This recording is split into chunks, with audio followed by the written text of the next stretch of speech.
تعلیم کے ساتھ ساتھ تربیت کا بھی انتظام کیا جاتا ہے۔ یہ بچوں کی سونے کی جگہ ہے، جو ہی بچے سو کر اٹھتے ہیں اپنی چادر صحیح کر کے رکھ کے جائیں گے۔ وہ آپ دیکھ رہے ہیں موسمی کا پودا، یہ اسی ہفتے خالی کی ہے، طلبہ کو اس میں سے مکمل فروٹ اتار کر کھلا دیا گیا ہے۔ تعلیم اور تربیت مشہور ہے، جس کی وجہ سے لوگ کہاں چوکی سمانی، پشاور سے بھی، اپر دیر سے، اور اسی طرح بہاول نگر سے بھی، سیالکوٹ، منڈی بہاؤدین، دور دور اضلاع سے بھی آتی ہیں۔ تو یہ جنگل ہے، کہتے ہیں جنگل میں منگل کا جملہ تو ہم نے سنا تھا، لیکن صادق آپ بچے مکمل انگلش لینگویج بولیں گے۔ پھر یہاں یہ جگہ ڈونیٹ کی سب سے پہلے سندھوا کے چودھری غضنفر اقبال جو نمبردار سے، انہوں نے سب سے پہلے جگہ ڈونیٹ کی۔ اپنی جگہ سے جوتے پہن کر پھر واپس اسی جگہ پر اتاریں گے، وضو والے چپل بھی وہیں پر اپنی ترتیب سے اتار کر آئیں گے۔ ارد گرد کے جتنے بھی گاؤں ہیں وہاں بھی ہمارے بچے قرآن سنانے کے لیے جاتے ہیں، سننے کے لیے جاتے ہیں، اپنے گاؤں میں بھی۔ السلام علیکم ناظرین، میں ہوں محسن علی اور آج میں موجود ہوں گجرات کے ایک ایسے گاؤں میں، مدرسہ ہے جہاں پہ طلبہ و طلبات دور دور سے پڑھنے آتے ہیں۔ مولانا الیاس صاحب موجود ہیں میرے ساتھ، تو ان سے بات چیت کرتے ہیں۔ السلام علیکم جی وعلیکم السلام ورحمۃ اللہ وبرکاتہ۔ سب سے پہلے مجھے بتائیں کہ کتنے طلبہ و طلبات پڑھ رہے ہیں اس مدرسے میں؟ طلباء اور طالبات کی تعداد تقریباً 60 سے ابو ہوتے ہیں شعبہ حفظ کے اندر، اور درس نظامی میں بچیاں ہمارے پاس تقریباً 125 کے لگ بھگ اس وقت تعلیم حاصل کر رہی ہیں۔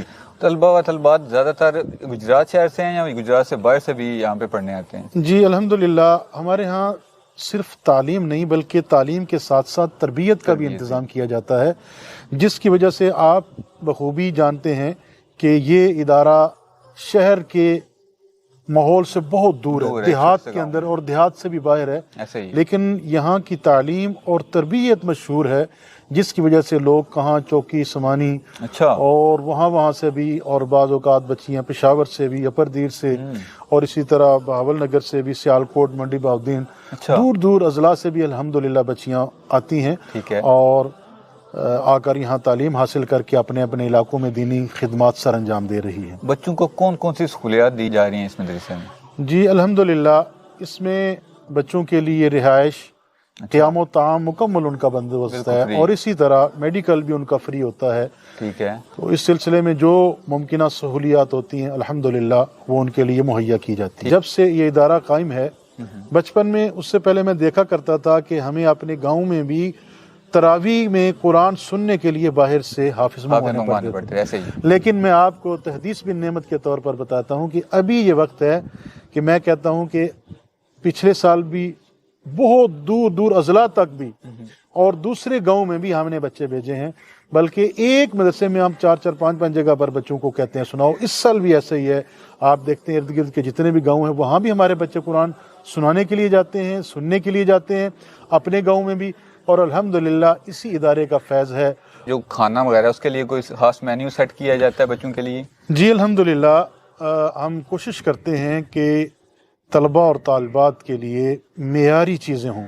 مثلا میں ایک ہی آپ کو بات بتاؤں کہ آئل ہم صوفی کا شروع سے ہی ہم نے یہ ڈالتے ہیں، ٹھیک ہے، سستا کبھی نہیں خریدا، صوفی آئل شروع سے چل رہا ہے ہمارا، ہم وہی استعمال کرتے ہیں۔ اسی طرح کچھ دنوں میں گوشت پک جاتا ہے، دال، سبزی، ٹھیک ہے، بریانی، یہ مختلف مینیو ہوتے ہیں جو مختلف اوقات میں ہمارے چلتے رہتے ہیں، اور الحمدللہ 2 ٹائم کا یہ ہوتا ہے، صبح کے ٹائم ناشتہ ہوتا ہے، اور ناشتہ بھی ہم ارلی ان دا مارننگ کرا لیتے ہیں، فجر کے فوراً بعد نماز پڑھ لی اور اس کے بعد ناشتے کا ٹائم ہوتا ہے۔ مدرسے کے لیے اوورسیز ڈونیشن وغیرہ کرتے ہیں یا پھر پاکستان میں بھی لوگ موجود ہیں جو ڈونیشن وغیرہ کرتے ہیں مدرسے کے لیے؟ جی الحمدللہ، اس سلسلے میں ہمارے عامۃ الناس، عوام بھی جو 10 20 100 200 1000 دے سکتے ہیں، وہ لوگ بھی ہیں جو تعاون کرتے ہیں، کہ مین ہم اللہ کی ذات پر اعتماد کرتے ہیں، اللہ سے مانگتے ہیں، اللہ لوگوں کے دلوں میں ڈالتے ہیں، اور لوگوں کا یہ دیا ہوا عطیہ پھر اس میں استعمال ہوتا ہے۔ بچوں کے لیے گیمز وغیرہ بھی کروائی جاتی ہیں مدرسے میں؟ جی الحمدللہ، بچے مختلف گیمز کرتے ہیں، رسہ کشی بھی، بلکہ انشاءاللہ یہ 1 ہفتے بعد ہمارا وہ ان کا سپورٹس میلہ بھی ہے،